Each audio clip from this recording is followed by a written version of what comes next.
Hello. In this video, we will demonstrate how to complete the direct payment request form. The direct payment request form is used for such items as hotel registrations, conference registrations, utilities, and motor fuel. Let's get started. To select the form, simply go to the home page and navigate to the Forms widget. From here, select Direct Payment Request. Now you're on the form. There are 4 steps that must be completed before submitting the form to a cart. The first step is the supplier. Who is it that you need to issue a payment? Who are we paying for services or products? There are 2 options for completing this step. Clicking the supplier search and typing in some of the supplier's name and clicking search. This will bring up a listing of suppliers to choose from, and you simply select the supplier that you wish to make a payment. The other option is to simply key in or begin keying in the supplier's name. Again, a listing will appear and you simply select the supplier to which you want to issue a payment. Step 1 is now complete. And what you will see is supplier information has populated not only in Step 1, but in Step 2. Step 2, invoice information. From selecting the vendor, the remit to address automatically populates. If this is not what is on your invoice, then you can select from the drop-down list another address if it is available. In your hands, you should have an invoice from the supplier. If you do not, you cannot complete this form. From the invoice that the supplier has provided you, key in the invoice number as it appears on that invoice. Also from the invoice, select the date, invoice date, and populate it on the form. You may do this by simply selecting the calendar and then navigating to the date on the invoice.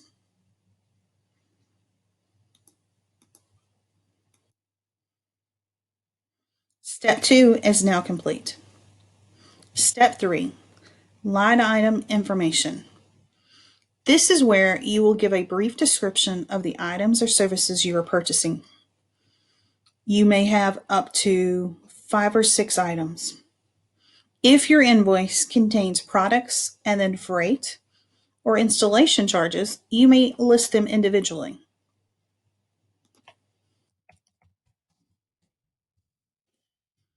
Simply key in a description of the item and the dollar amount as it appears on the invoice. If there's freight or installation, you may also include that as a second line item. Once you have filled out all the items for your invoice, simply navigate to Step 4. Step 4 is the final step. Step 4 is where you attach your document or documents for this invoice. This would be your supplier invoice or any additional documentation to support or substantiate the expense. Simply click Add Attachments. Select Files and navigate to where you have the document. At this point, you can add more than one document by simply clicking Select Files again and selecting the additional documentation. Once all the documentation is at 100%, simply click Save Changes. Now you have completed all the required steps to complete the direct payment request form. Back at the top of the form, there's an Available Actions box. It should default to Add and Go to Cart. If it does not, simply select from the drop-down box, Add and Go to Cart. Now click Go. You have now navigated to the shopping cart, one step closer to committing your order.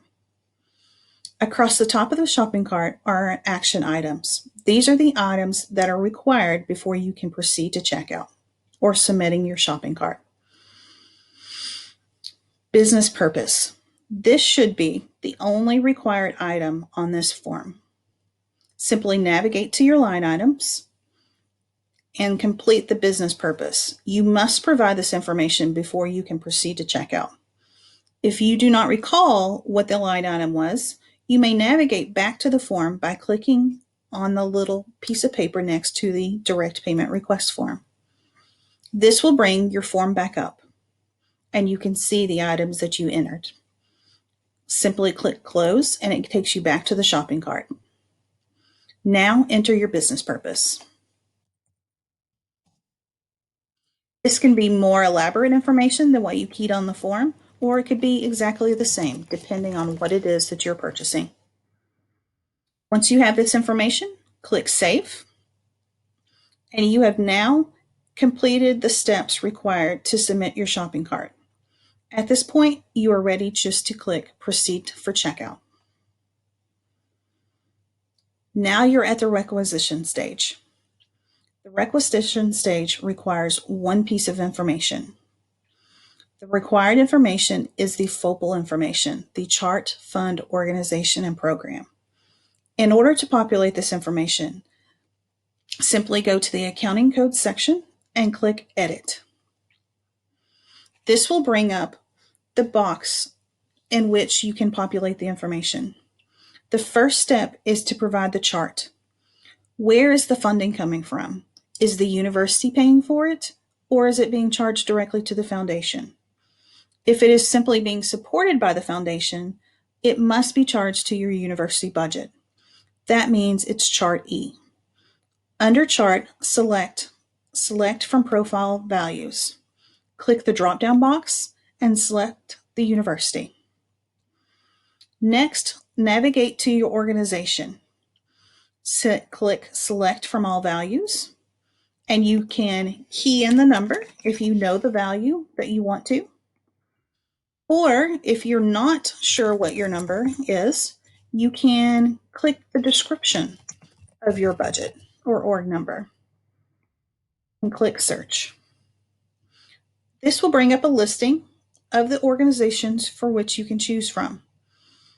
I want to choose Accounting and Financial Services. Simply click Select at the end of the line. This then populates the fund and the program code. There is no further action needed on this form. You will notice the account number is automatically populated. The account number will never be changed and is driven by the commodity which is chosen during the approval process. At this point, you have completed the accounting code step. Simply click Save. You have now completed all required steps to submit your requisition. You can see this by the screen bar that says this order is ready to be placed. At this point, you're ready to finalize your requisition. Simply click Place Order. Across the top, you will see the green check mark, Requisition Submitted. You have now officially submitted your first requisition. Thank you.